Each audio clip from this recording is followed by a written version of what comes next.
Je suis Romain Perrache, coordinateur de projet au sein du RONJAD.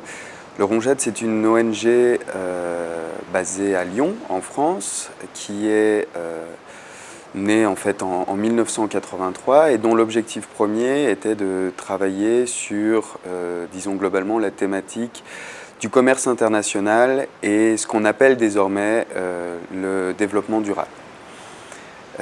C'est une organisation qui travaille sur 3 grands axes aujourd'hui. Justement les relations de commerce international, donc avec un travail par rapport à l'OMC et les règles du commerce international, leurs impacts sur le développement des pays du Sud, des pays en développement, des pays en transition. C'est également une organisation qui travaille sur disons, la gouvernance privée et le développement des pays du Sud, c'est-à-dire le comportement des acteurs privés, entreprises, etc., par rapport aux stratégies de développement et, disons, le comportement des acteurs privés au nord et les impacts de développement au sud.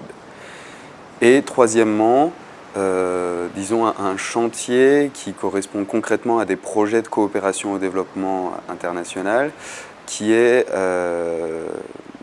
résumable, qu'on peut résumer en disant que c'est la promotion du développement durable la promotion de stratégies de développement local dans une économie mondialisée. Quelles sont les stratégies, etc. Donc, actuellement, RONJAD, c'est une équipe d'une dizaine d'employés. C'est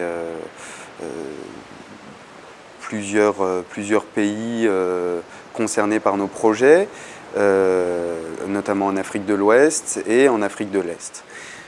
Ce que RONJAD cherche au travers du RFA et ce que RONJAD estime pouvoir apporter au RFA, ce sont les choses suivantes.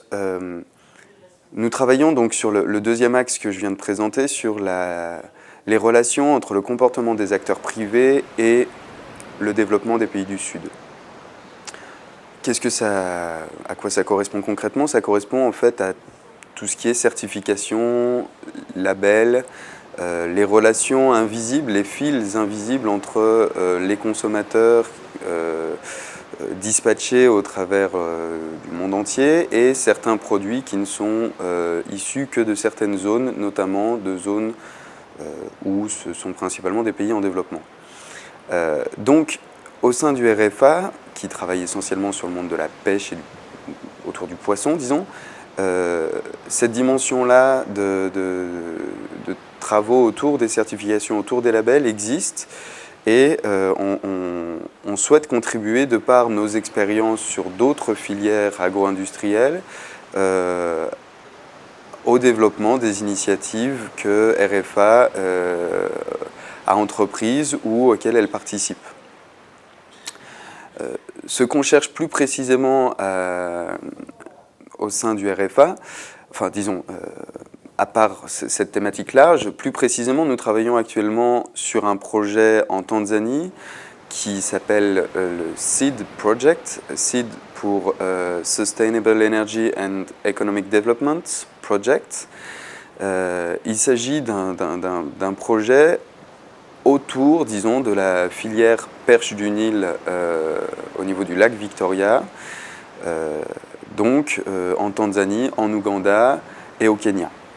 Ce projet est un projet un petit peu ambitieux puisque la filière perche du Nil est une filière très complexe, mais c'est un projet au travers duquel nous souhaiterions promouvoir des pratiques de pêche plus responsables sur cette filière particulièrement, qui concerne beaucoup d'acteurs dans les pays du Sud, et notamment les 3 que je viens de citer qui sont autour du lac.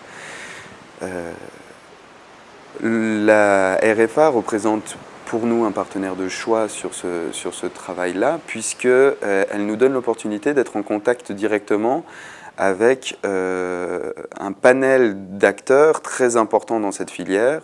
J'entends les consommateurs, les distributeurs au nord et importateurs au nord depuis le sud. Parallèlement, on travaille avec des partenaires au sud qui nous permettent d'avoir accès aux autres acteurs sur le terrain.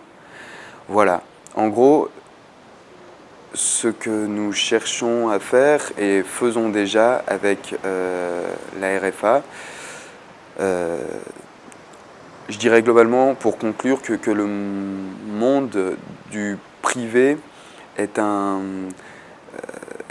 acteur essentiel du développement. Disons qu'on ne peut pas imaginer de développement durable sans implication des acteurs privés et que c'est en ça que RFA est innovant, intéressant et très dynamique et du coup efficace. RFA concerne la pêche, je dirais que d'autres secteurs du monde du développement et plus spécifiquement du secteur agro-industriel manquent de RFA.